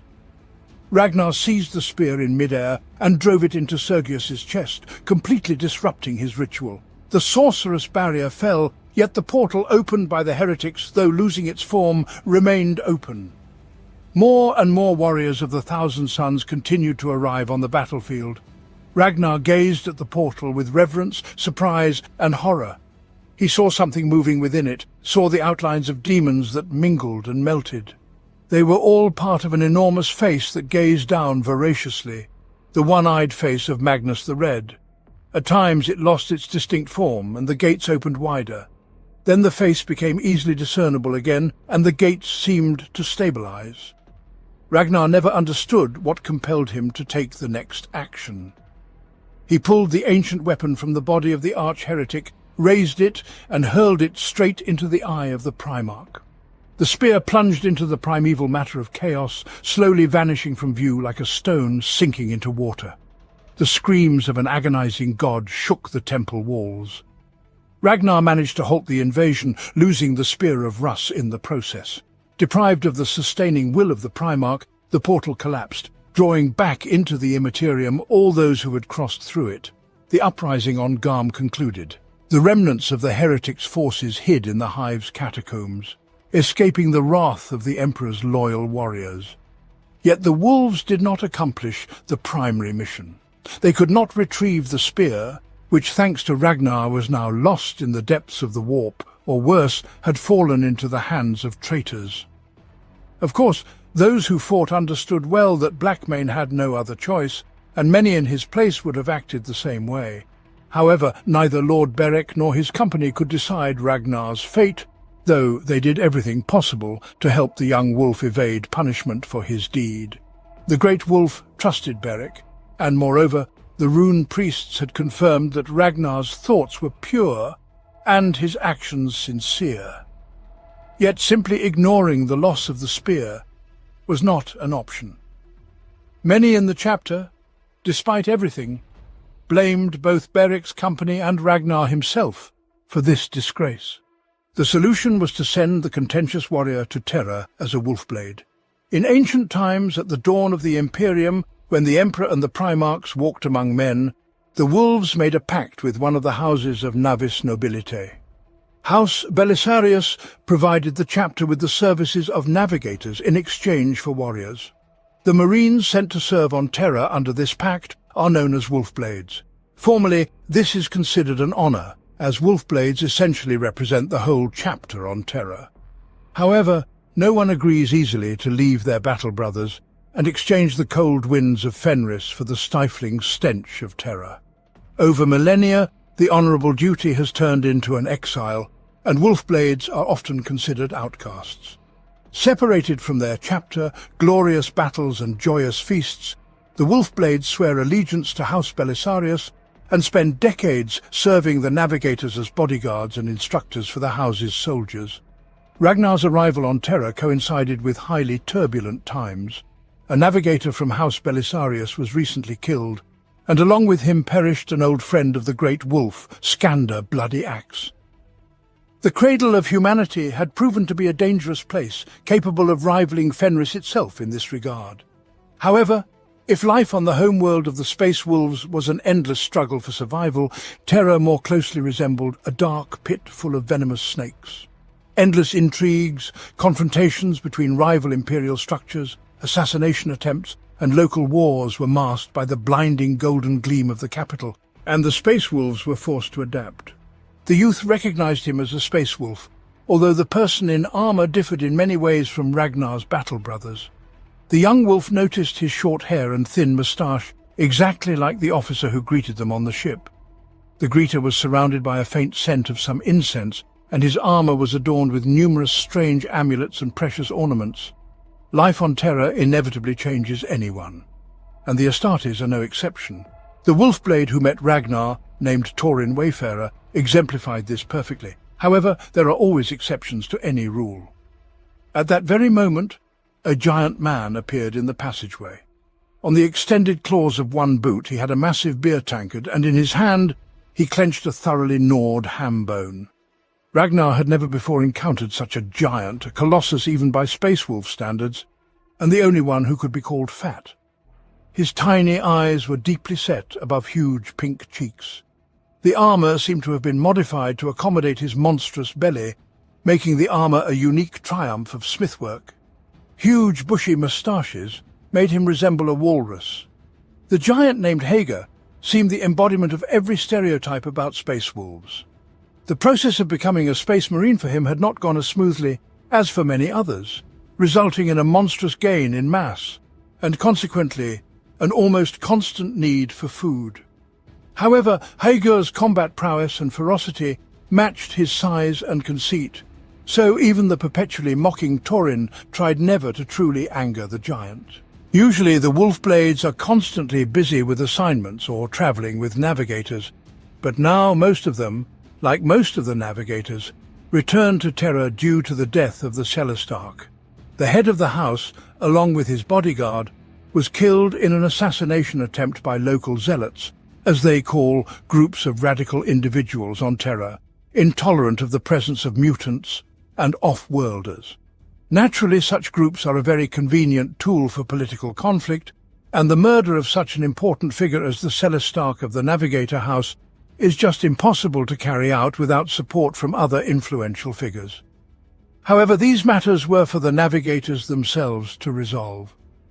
The wolf-blades were merely one of the tools of House Belisarius, not its sole support.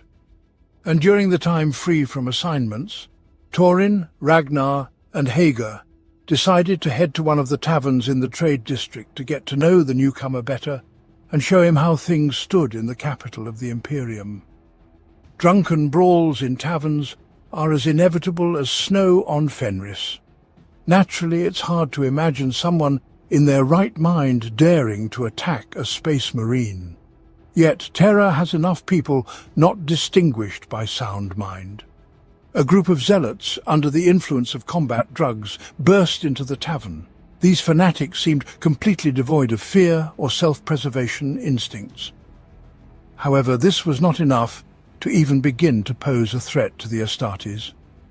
The wolves broke through to the exit without much trouble, and managed to leave the trade district before the Adeptus Arbites arrived. Shortly thereafter, Ragnar returned to his primary duties. The first task for the future Wolf Lord was the escort of navigator Gabriella during her visit to the domain of the rival house Ferracci. Navigators highly value their unique mutations that grant them the ability to pilot spacecraft through the warp and cannot allow them to disappear as a result of degeneration. Members of the Navis Nobilite are permitted to marry exclusively among themselves, and to avoid too much inbreeding, navigators often marry representatives of another, often rival house. Naturally, such marriages are significant events in the political life of the Navis Nobilite, as a navigator who transfers to another house as a result of marriage always essentially acts as a scout for their native house. Gabriella's visit to the domain of House Ferracci was precisely about meeting her aunt, Lady Eleanor. Lady Eleanor suffered from a severe illness, and her death had long been only a matter of time, yet it did not prevent her from gathering information for House Belisarius, including information regarding the murder of the Celestarch. Eleanor was able to find out who financed the group responsible for the House leader's assassination, the Zealots. This individual was connected with House Ferracci, a merchant named Pantus. He had long funded various zealot groups and recruited individuals from them to guard his mansion, located on one of the asteroids. The Wolfblades received the task to capture Pantus and deliver him to the Belisarius Palace. Thorin, Ragnar and Hager executed the operation brilliantly, discreetly infiltrating the mansion, capturing the merchant and destroying the entire asteroid, masking it as an accident. The information obtained from Pantus allowed one of the versions of the Celestarch's murder investigation to be confirmed. Navigators since ancient times have had their representative among the High Lords of Terra. This representative is elected by the navigators themselves at the Celestarch's Council, which allowed for maintaining the political balance between the houses, preventing any one of them from gaining advantage through their person in the High Lord's Council. This balance was the reason behind the assassination of the House Belisarius head. The previous Navis Nobilite representative was dying, and the time to elect a new High Lord was approaching. House Ferracci longed to see their person in that position and disrupt the millennia-old order, gathering as much power as possible in their hands. The murder of Celestarch Belisarius was meant to deprive the house of their voice in the council.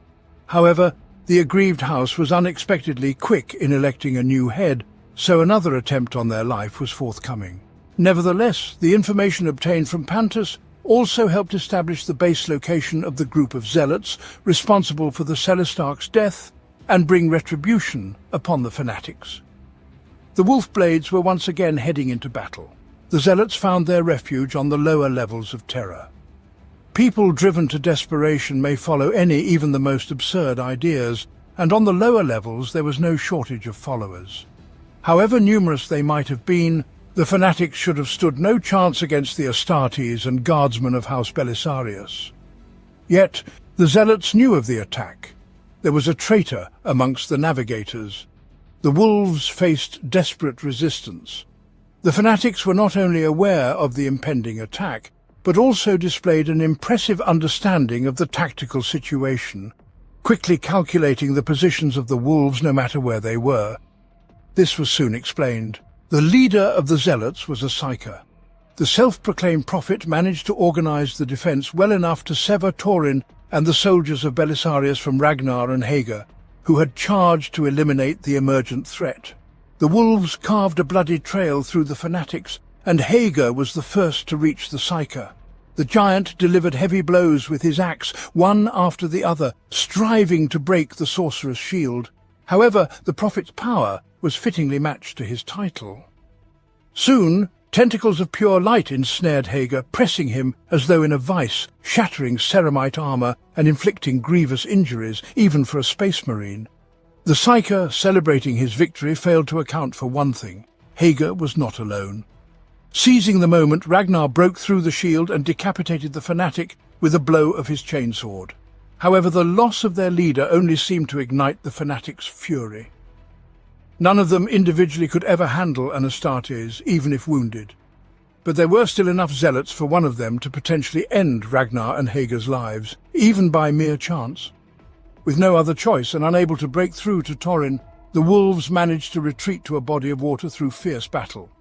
The airtight power armor and enhanced physiology of the Astartes allowed the wolves to go underwater and escape into the sewer system. Ragnar and Hager found themselves trapped on the lower levels, completely cut off from their comrades and deprived of communication. Unexpectedly, help came from the local inhabitants. The Space Marines stumbled upon a settlement where workers of a local gear manufacturing plant had taken refuge when their workplace ceased to exist. Uncertain of their next steps, they settled at the abandoned factory, not daring to ascend. The only individual who continued to give them hope was a missionary of the ecclesiarchy. To the best of his abilities, the priest maintained order, acting concurrently as the only doctor. He welcomed the wolves, immediately recognizing them as the Emperor's angels, and even managed to provide Hager with medical assistance and offered them a guide from among the locals. A former clerk from Imperial Gear Plant No. 6 agreed to lead the wolves to an exit from the lower levels, despite the fact that such a journey was deadly for an ordinary human. Nearly reaching the goal, the wolves discovered that the zealots had already blocked the exit. Fortunately, according to the guide, there was supposed to be a working communications node left in the ruins of Imperial Gear Plant No. 6, theoretically allowing the wolves to contact their comrades. And so it happened. Upon reaching the factory, the Space Marines rejoined with Torin and were able to call for reinforcements. Despite the destruction of the Zealots' group leader, the fanatical organization, though severely battered, remained operational. The navigators of House Belisarius were no longer uncertain about a repeated assassination attempt and now knew exactly who was behind it. The house was placed under martial law, and the primary task of the Wolfblades was to protect the life of the Celestarch. The strategy proved partially successful. A second assassination attempt indeed occurred, but the fanatics' attack nevertheless came as a complete surprise. The House Belisarius navigator named Scorpius turned out to be a traitor. He aimed to achieve the status of Celestarch, and he seemed quite satisfied with his role as a puppet of House Ferracci. However, the ambitions of the traitor collided with harsh reality. Having allowed the fanatics into the house's territory, Scorpius received only a shot to the face instead of the position of Celestarch. Zealots stormed the Belisarius palace, killing everyone in their path. The fanatics aimed for the dungeons where the house elders were hiding. Amidst the chaos of battle, a shadow moved past the defenders. An Imperial assassin was heading toward his target, with the task of killing the Celestarch. Confrontation with Space Marines is always dangerous, and almost inevitably ends in defeat for those who dare to challenge the Astartes. However, an assassin from the Officio Assassinorum is also capable of eliminating their target, wherever it may be, and no matter who protects it. The assassin named Xenothan, as is customary for his kind, meticulously planned the operation and equipped his needle rifle with ammunition capable of immobilizing even a Space Marine. The Wolfblades decided to shelter the Celestarch in the secure Ragnar dungeons, but Xenothan uncovered this move, contacting Ragnar over the Vox with Torin's voice. The assassin burst into the hall where the head of the house was sheltered, immobilizing Hager, who stood in his path. The guards of House Belisarius could hardly hinder such an adversary, and now the survival of the Celestarch wholly depended on Ragnar. The future Wolf-Lord hurled himself at Xenothan, forcing close combat. The assassin strove desperately to widen the distance and break through to his target, yet Ragnar's onslaught could rightfully be described as relentless. Xenothan was forced to focus all his attention on the Space Marine. In his movements, The assassin was more akin to an Aeldari than a human, repeatedly evading the wolf's crushing blows. Eventually, he managed to prick the future Wolf Lord with a poisoned needle. However, instead of immobilizing Ragnar, the poison only further enraged him. When the wolf regained his senses, nothing was left of Xenothan but a mutilated corpse. The Farachi plan completely failed. Although the fanatics managed to inflict serious damage on the navigators, they could not kill the Celestarch. House Belisarius retained its voice in the council. It was then that Ragnar received his legendary Frostblade, previously belonging to the slain Skander, as a reward from the Celestarch. Ragnar continued his service as a Wolfblade, hoping that someday he would have the chance to reclaim the Spear of Russ and atone for his guilt before the chapter. His next mission was to escort navigator Lady Gabriella on her journey to the planet Hyades, which belonged to House Belisarius. The primary industry of the jungle-covered planet's inhabitants was the extraction of promethium. The cities on the surface of Hyades were essentially walled fuel depots, constantly subjected to attacks by the local semi-intelligent Xenos. Gabriella's visit was prompted by a sharp decline in production volumes. The governor, together with the commander of the local planetary defense forces named Cadmus, blamed everything on the increased attacks by the Reptos, those very semi-intelligent creatures. However, the true reason turned out to be far worse. Each new stage of the investigation only raised more questions. Upon encountering the Reptos, the wolves were able to assess their danger, yet still found them insufficient to be considered a real threat to the industry on Hyades. The situation worsened when the wolves discovered a squad of dark angels on the planet. The Sons of the Lion believed that one of the fallen had taken refuge on the planet. The dispatched cleansing group was to find and capture the traitor, yet the unexpected appearance of the Wolfblades on Hyades seriously complicated the task, forcing the Dark Angels to switch to an alternate plan.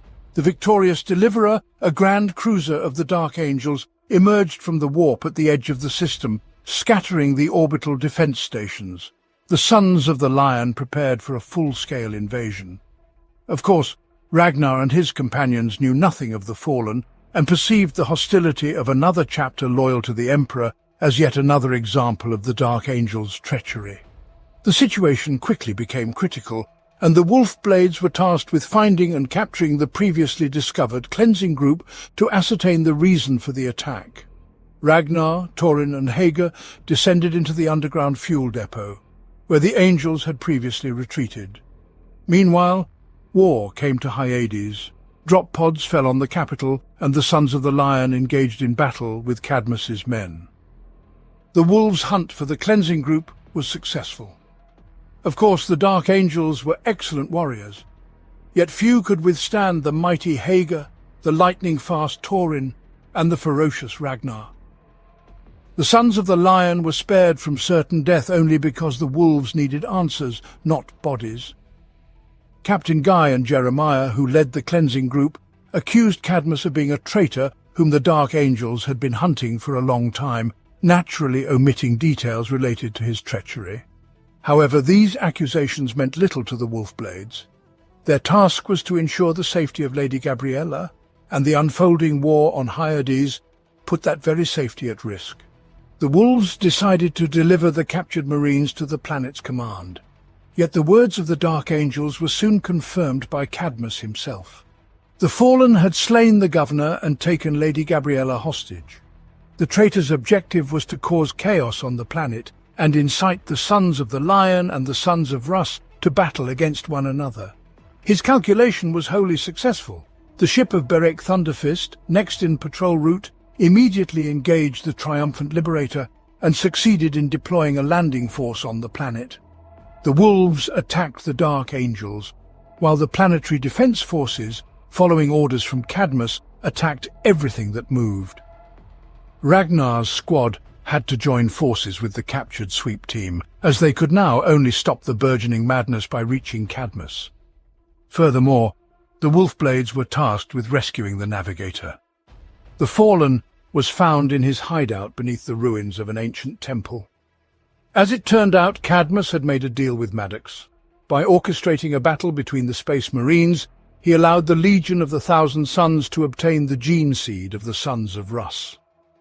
In the end, Ragnar overcame the Fallen in a duel and left him to the mercy of the Dark Angels. The war on the planet was drawing to a close. The Sons of the Lion obtained what they sought, and the Wolves returned to the ship due to the arrival of a Chaos fleet in the system. Ultimately, the heretics managed to detonate the underground Prometheum stores, rendering further defense of Hyades pointless. The Wolf Blades, along with Gabriella, evacuated to Beric's ship and, with his company, set course for Fenris. Fiery explosions revealed the burning eye in the devastated city's territory. Ragnar was seized by anger, mixed with superstitious dread. What ritual demanded such a grand sign? Shaking his head, he tore his gaze from the malevolent symbol. As it happened, Hyades was merely the beginning of a massive chaos invasion into the Imperial worlds.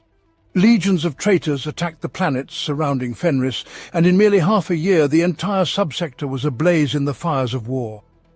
The Space Wolves couldn't ignore this, and the entire chapter was engaged in repelling the assaults. The entire chapter, except for the Bloodclaw squad under the command of young wolf priest Sigurd and the Wolf Blades. Despite his return to Fenris, Ragnar remained a guardian of House Belisarius and was responsible for Gabriella's safety. Rage consumed the young wolf. While his brothers fought among the stars, he was forced to stay on Fenris.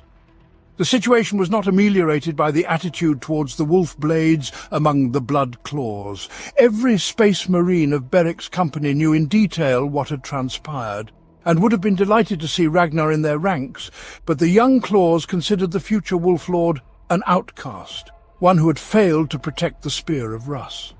Everything changed when a signal came from the planet Charis, where Beric's company was deployed.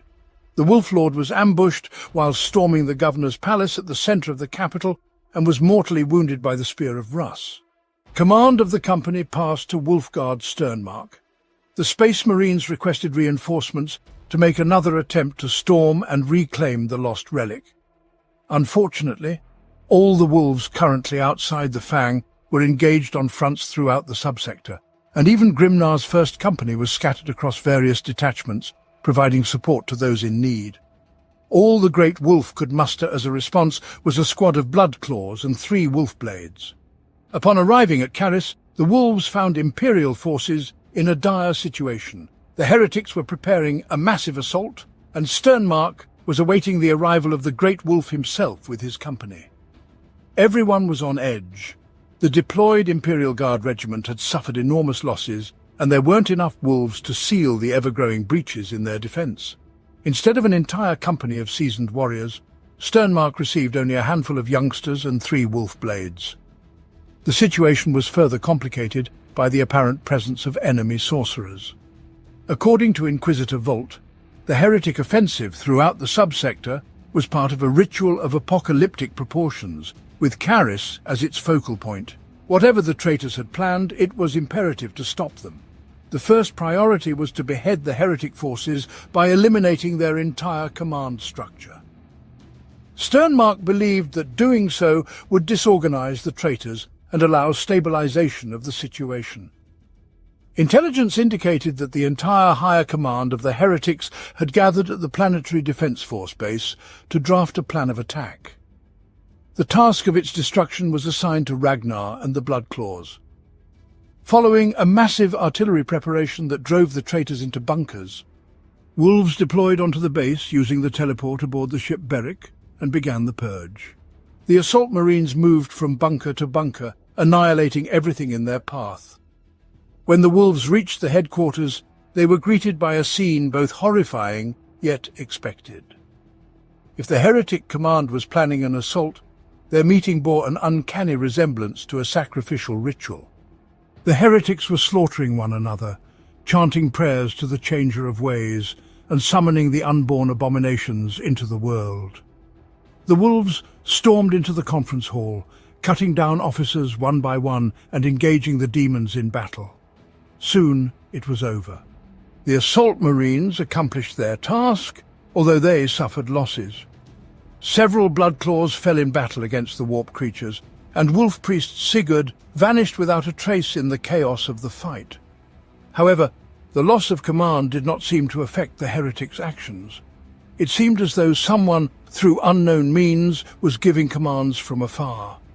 Lady Gabriella and Inquisitor Volt were able to partially unravel the essence of the ritual and suggested that the traitors had managed to create a shadow copy of the planet, stabilizing a small section of the warp. As the Inquisitor mentioned, he had seen something similar before, but on a much smaller scale. If the heretics indeed were receiving orders, then the one issuing them was likely on this very shadow planet. Lady Gabriella proposed navigating the assault ship through the Immaterium directly to the shadow planet. The plan was risky. Although contact with enemy vessels was not anticipated, the only way to reach the stabilized section of the Immaterium was to jump into the warp without a Geller field, a move akin to voluntary suicide. The navigator hoped only that the vessel could arrive in orbit around the shadow copy of Caris faster than the demons and chaotic warp currents could tear it apart. Under usual circumstances, Sternmark would never have approved such a venture. However, the situation was commandeered by an Inquisitor, who declared that he would take command of the operation and requisition a squad of blood claws for its execution. The Wolfblades, in turn, were obliged to follow the navigator, thus automatically partaking in the mission. Ragnar finally received a chance to fulfill his oath and reclaim the spear. Beric's ship, the Fist of Russ, left real space and headed towards the shadow planet. Meanwhile, the war on Caris continued, with Imperial forces readying to repel the enemy offensive, heretics striving toward the spaceport, and its defense becoming the primary task. The Wolfguard Sternmark, commander of Beric's company, decided to personally participate in the battle and advance to the front line of defense. The Fist of Russ managed to reach the shadow planet. Severely damaged, the ship moved toward orbit, where it unexpectedly encountered resistance. Contrary to assumptions, the orbit of the shadow copy of Caris was defended, and several heretic ships were already moving to intercept. The damaged Fist of Russ had no chance of victory in this battle, nor the possibility of retreat. The warp engines needed time before they could be reactivated. The only action the ship's crew could take was to draw as close to the planet as possible and deploy the assault team on a Thunderhawk, which, under the vessel's cover, had to reach the shadow planet unnoticed. The plan worked only partially. Chaos fighters engaged in pursuit of the Thunderhawk, while the Fist of Russ met its end in a blinding, fiery flash. The Thunderhawk managed to break into the shadow planet's atmosphere and, in a steep dive, briefly distance itself from the pursuers. The Chaos fighters were simply unable to sustain such speed within the atmosphere. Even the Thunderhawk was operating at the limit of its flutter threshold.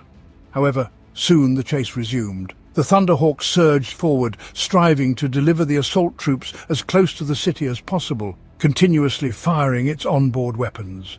Hits rained upon the transport's hull one after another, and soon both engines were knocked out. The landing promised to be harsh.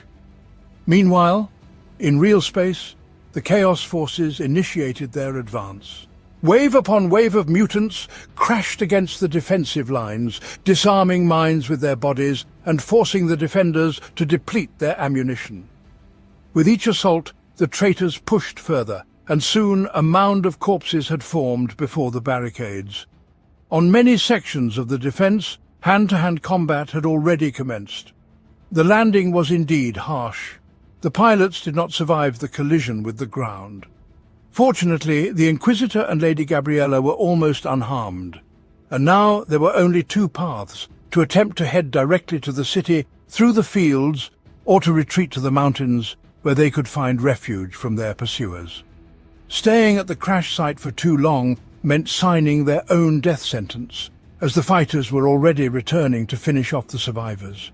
The Inquisitor decided to break through the fields, yet the planet's inhabitants anticipated this. Traitor Astartes, equipped with ancient jump packs, raptors, were on the hunt. The Imperials continued to repel attack after attack. Soon, in place of the mutants came tanks and the rebellious soldiers of the Planetary Defense Force. Wolfguard Sternmark, clad in Terminator armor, was the epitome of resilience, yet something weighed on his mind. He no longer remembered how many attacks he had repelled, nor recalled reports from other sectors, demanding them a few minutes after he had already received them. Worst of all, the beast that had been controlled by the Space Marine's iron will for many decades once again stirred, demanding an outlet for its fury. Meanwhile, Ragnar, along with his comrades, was breaking through the fields, constantly harried by raptor raids, and the group was thinning before their eyes. Soon the battle morphed into numerous skirmishes, divided by forests, where the agriculture rose even taller than the height of an Astartes. Reinforcements in that place came as a complete surprise, both to the traitors and to the loyalists. A ferocious wolf battle swept across the fields, and black shadows charged upon the raptors, resembling beasts more than space marines. The lost 13th Company came to aid their brethren. As it turned out, Bulvai and his warriors had long been on the Shadow Planet. A ritual of such scale could not escape the attention of the Lost Company, and they decided to uncover what was occurring.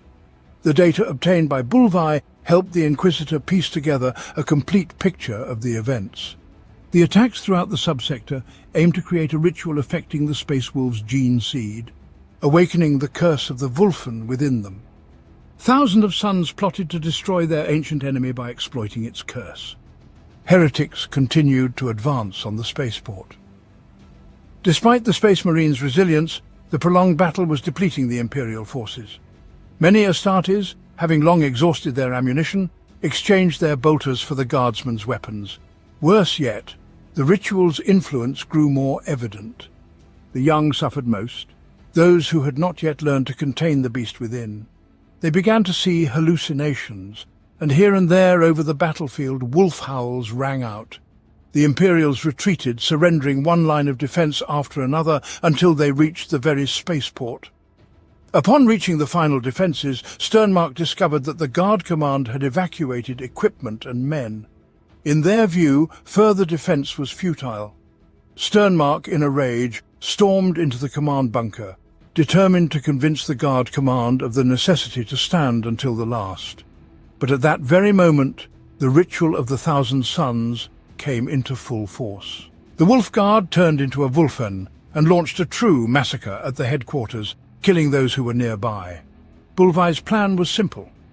He would expose the presence of the 13th Company to the Thousand Suns and draw a large portion of the Chaos forces in the city towards himself. Meanwhile, a rune priest named Torvald would teleport them as close as possible to the governor's palace. And so it happened. As the attack on Bulvai's company began, the rune priest transported the wolf blades, Inquisitor, Navigator and Bloodclaws into the city. The wolves stormed the palace and fought their way toward the place where Beric had fallen. Breaking into the throne room, the Astartes engaged in battle with the traitors. In the place of the governor's throne, in the shadowy replica of the palace, was an altar upon which lay the gene seed of the Space Wolves. Above the altar stood Maddox, holding the Spear of Russ in his hands. He was surrounded by sorcerers, directing the energy of the ritual towards the gene seed, altering them. At the sight of this scene, the wolves were engulfed with fury, and they attacked the sorcerers, destroying them one by one. First to reach Maddox was Hager, delivering a hammer blow to the sorcerer. The Space Marines clashed with each other. Hager grabbed the sorcerer by the throat and lifted him off the ground, only to be struck down a moment later by Maddox's sword. With the last of his strength, the giant grabbed the Spear of Russ and, tearing it from the sorcerer's hands, hurled it towards Gabriella. The Navigator caught hold of the spear, but was unable to act before one of the remaining sorcerers plunged his blade into Gabriella's stomach. The traitor attempted to reclaim the spear, but Ragnar charged at him, seized the relic and plunged it into the sorcerer's neck. The ritual was shattered. Deprived of the Spear of Russ, Maddox could no longer maintain the stability of the Immaterium's flows, and the Shadow Planet began to collapse. Ragnar charged at the sorcerer, the wolf's fury once again clashing with the experience of Magnus's son. Although possessing a range advantage, Ragnar could not reach Maddox, while the sorcerer inflicted light but weakening strikes on Ragnar's body. Having no other choice, the wolf opened himself up for attack. The sorcerer's sword plunged into Ragnar's chest, and at that same moment the spear of Russ pierced the faceplate of Maddox's helmet. The battle was won. Timely reinforcement from the fleet supported the Loyalist forces with orbital fire. The ritual was disrupted. The rune priest of the 13th Company, with the aid of the wounded Gabriela, was able to teleport the surviving wolves back to the real Carice. Ragnar fulfilled his vow and returned the Spear of Russ. The subsequent fate of the Blackmane was filled with glorious battles and heroic victories. Ragnar became the youngest Wolf Lord in the chapter's history, and many believe that Blackmane will be the next great wolf after Grimnar. Ragnar's last known battle occurred after the fall of Kadir and the opening of the Great Rift. Gazkul Mag Uruk Thraka once again gathered a massive war and descended upon the Imperium's worlds. It so happened that Ragnar faced the Prophet of Gork and Mork himself. The duel was swift. Gazkul's power claw pierced the Wolf Lord through, and at the same moment the Frostblade of Blackmane severed the Orc's head. Only ascension to a primary space marine could save the mortally wounded Ragnar. "Have you seen the Age of the Emperor?" Bjorn laughed again. "Seen it, fought in it, and was slain. I had the honor of seeing the All-Father and even fought alongside him not just once." Kisnaros slowly sank to his knees. "In the name of you." Bjorn the Fell-Handed, also known as the eldest, revered, and the last from Russ's company, one of the oldest warriors of the Imperium, the Space Marine from the Space Wolves Legion, encased in a dreadnought crafted on Mars, the acting great wolf of the Legion. Bjorn is a living legend, awakened in times of utmost need. One of the greatest commanders and warriors of the chapter, he is the only living space wolf who fought alongside their Primarch Lemon Russ, and remembers what he was like. Bjorn's journey began as a space wolf before the Horus Heresy, starting to fight alongside his Primarch just as he became a Grey Hunter. His tales of those times are the breath of the past, something his younger brethren of the chapter can almost tangibly touch. The first mention of Bjorn in the archives of the Imperium occurs with the incident of saving the life of academician Caspar Hauser, who crashed on the planet Fenris with his ship in search of the Space Wolves. It is worth noting that he was accidentally shot down by Bjorn himself, who later saved him, and the Space Wolves assisted the academician, who later became their Skald. Bjorn of the Third presented himself as a warrior. "One-handed!" Russ nodded, recognizing him. "That is a poor name." "It fits," Bjorn coldly replied, flexing his partially ruined hand. "It fits all of us." 10 millennia ago, before his interment in the Dreadnought sarcophagus, Bjorn fought alongside his Primarch during the Great Crusade and the Horus Heresy. Bjorn was a warrior of the Third Great Company of the Wolves of Fenris, and served under the command of Jarl Ogvai Helmshrott. A stern and silent warrior, he saw many theatres of war, including the burning of Prospero. It was there that Bjorn lost his hand, when a spawn of the Immaterium showed interest in using Caspar Hauser as its agent to ensure the mutual annihilation of 2 Astartes legions. However, the demon's plan failed. Caspar responded to all of the demon's persuasion in the spirit of the Space Wolves by driving an axe into its skull. A battle ensued during which the demon penetrated Caspar's memories to learn the names of the wolves fighting against it and utilize them to eliminate the remaining resistance, and the demon almost succeeded. All the wolves fighting against it were slain except for Bjorn, as he was the only Astartes whose name the demon could not discern, because in his consciousness, Caspar instinctively translated his name into his own language. The battle continued. The Space Marine and the Warp Spawn exchanged devastating blows, until the demon finally grasped Bjorn's arm, calling upon the energies of the Immaterium. The Astartes' arm began to smoulder immediately, and the taint of chaos spread across his body. It was only the timely intervention of a rune priest, the Sisters of Silence, and 2 dreadnoughts of the Space Wolves that allowed Bjorn to survive and achieve victory over the Warp Spawn. One of Bjorn's great victories was his battle on the volcanic planet Grith, where, after losing all his fellow Space Marines, he faced off against the demon Prince of Khorne, Arvax. Despite Bjorn's company having already annihilated countless Xenos, unborn creatures, and even fellow Astartes, who had turned away from the Emperor's grace by the time of the battle on Grith, the encounter with the demon became the last for the warriors of the 6th Legion. Only Bjorn was able to survive this massacre, thanks to the timely arrival of the Primarch. But even with Lem and Russ's appearance, it was Bjorn's hand that banished the demon back to the warp. Despite the victory, Bjorn never forgave himself for losing all his battle brothers. Standing by the funeral pyre, the future ancient warrior let out a prolonged howl and vowed to avenge Arvax for the death of his men.